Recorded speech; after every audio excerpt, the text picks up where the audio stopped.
सत्य समोर आणण्यासाठी सतत संघर्ष करावा लागतो। या संघर्षाची आठवण करून देणाऱ्या अनेक घटना इतिहासात घडल्या आणि त्यातील एक महत्त्वाची घटना म्हणजे छत्रपती संभाजी महाराज यांचं बलिदान। छत्रपती संभाजी महाराजांनी आपल्या हिंदवी स्वराज्यासाठी दिलेलं योगदान आणि त्याग महाराष्ट्राच्या अस्मितेचा अविभाज्य भाग आहे।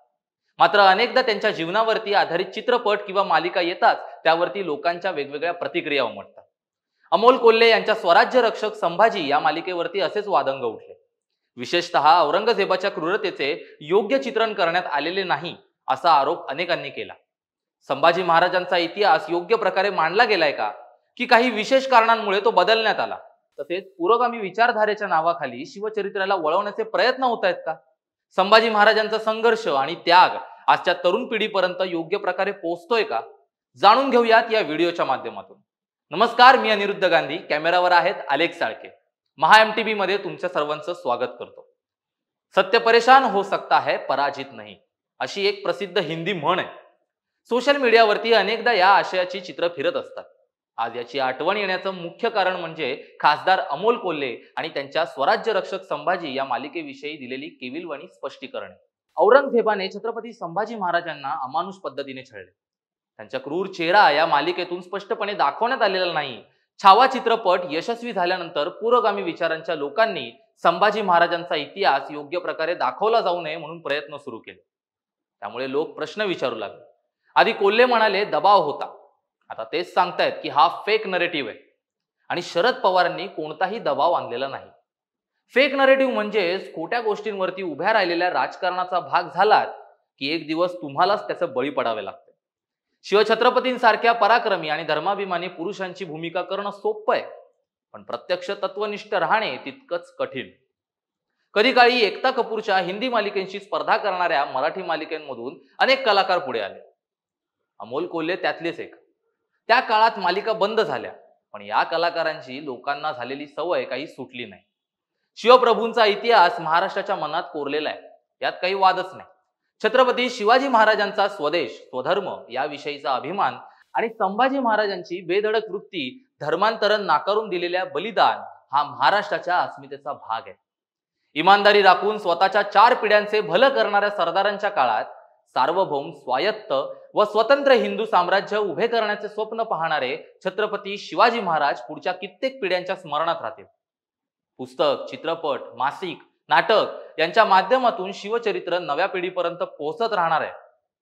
शिवचरित्र साकारणाऱ्या कलाकारांचे व्यक्तिमत्व, जिजाऊंसारख्या मातृशक्तीचे साकारणारे चेहरे, तसेच नायक आणि खलनायक सुद्धा मराठी प्रेक्षकांच्या मनावरती कोरले जातात। भालजी पेंढारकरांनी चित्रपटातून शिवचरित्र प्रभावीपणे मांडले। सूर्यकांत मांढरे, चंद्रकांत मांढरे यांसारख्या शरीरदृष्टीने देखण्या कलाकारांनी छत्रपतींच्या भूमिका साकारल्या। या चित्रपटांमध्ये कोणतेही वादविवाद नव्हते, जातीपातीचे राजकारण नव्हते, ऐतिहासिक संवाद आणि प्रसंग अंगावरती शहारा आणणारे होते।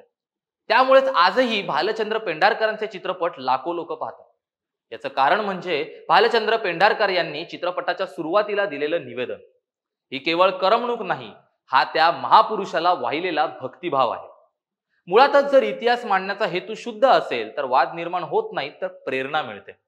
शिवछत्रपतींचा इतिहास इतका प्रेरणादायी आहे की फक्त छत्रपतीच नव्हे तर औरंगजेब साकारणारे खलनायक सुद्धा अजरामर होतात। प्रभाकर पणशीकर यांनी इथे ओशाळला मृत्यू या नाटकात औरंगजेबाची भूमिका साकारली होती।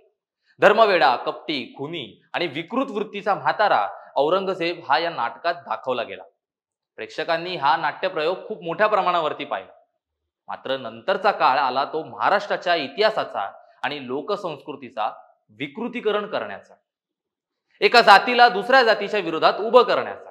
अशा वेळी शिवछत्रपतींसारखी हिंदू धर्माभिमानी महापुरुष काही लोकांसाठी अडचणीची ठरतात। मात्र शिवप्रभूंचे कर्तृत्व इतके भव्य आहे की त्यांच्या मृत्यूनंतरही महाराष्ट्राने आपला धर्माभिमान आणि राष्ट्रीय बाणा कधीच सोडला नाही। औरंगजेबाला महाराष्ट्राच्या मातीतच गाडले, पण हा इतिहास सत्यतेने मांडला तर काही लोकांना तो रुचत नाही, कारण त्यांची हिरवी मते कमी पडण्याची त्यांना भीती वाटत असते। विकी कौशलच्या छावा चित्रपटाने औरंगजेबाचा खरा क्रूर चेहरा जगासमोर आणला, त्यामुळे स्वतःला पुरोगामी म्हणणाऱ्यांची अडचण झाली। अमोल कोल्हे यांच्या स्वराज्य रक्षक संभाजी मालिकेचा बराच भाग अनाजी पंतांच्या कारस्थानांभोवती फिरत राहिला। समाज माध्यमांमध्ये याच विषयाच्या क्लिप्स देखील व्हायरल होत गेल्या। मात्र या विकृतीकरणावरती कोल्हेंनी कुठल्याही प्रकारचा आक्षेप घेतला नाही. संभाजी महाराजांना लोकांनी धर्मवीर ही उपाधी दिली होती, मात्र कोल्हे यांनी स्वराज्य रक्षक बनवले. छत्रपती शिवाजी महाराजांना हिंदुत्वापासून दूर करण्याचे आणि त्यांना धर्मनिरपेक्ष राजा म्हणून दाखवण्याचे प्रयत्न अनेकदा झाले. महाराजांचे कर्तृत्व इतके भव्य आहे की त्यांना हिंदुत्वापासून दूर करता येणं शक्य नाही. महापुरुषांच्या कुटुंबातील वाद ही दुर्दैवी गोष्ट असते. प्रभू श्री रामचंद्रांनाही कुटुंबातील वादामुळे वनवासात जावे लागले. योगेश्वर भगवान श्री कृष्णांनाही मामाच्या धोक्यामुळे जन्मदात्या आईपासून दूर राहावे लागले. तसंच दुर्दैवाने संभाजी महाराजांच्याही आयुष्यात असेच प्रसंग आले. अनाजी पंत आणि इतर कारभाऱ्यांनी संभाजी महाराजांविरुद्ध कट रचला होता, मात्र त्याची शिक्षा छत्रपती संभाजी महाराजांनी त्यांना तिथल्या तिथेच दिली. संभाजी महाराजांनी हिंदू धर्मासाठी लढा दिला, त्यानंतरही मराठे हेच करत राहिले. अहिल्याबाई होळकर ह्याच परंपरेतील 12 बलुतेदार आणि 18 पगड जातींच्या श्रद्धेचा इतिहास हाच महाराष्ट्राचा इतिहास आहे आणि तोच महाराष्ट्र धर्मही. छावा चित्रपट यशस्वी झाल्यावरती पुन्हा इतिहासाचा वाद उकरला गेला, मात्र सत्य कधीच दडवता येत नाही. शिवप्रभूंचे पराक्रम आणि छत्रपती संभाजी महाराजांचे बलिदान यांची गाथा युगानुयुग गायली जाईल आणि खोटारड्यांचे बुरके फाटत राहतील हे मात्र नक्की. यावरती तुमची काय प्रतिक्रिया आहे हे आम्हाला सांगायला विसरू नका. व्हिडिओ आवडल्यास व्हिडिओला लाईक करा आणि महा MTBच्या YouTube चॅनलला सबस्क्राईब करा. धन्यवाद.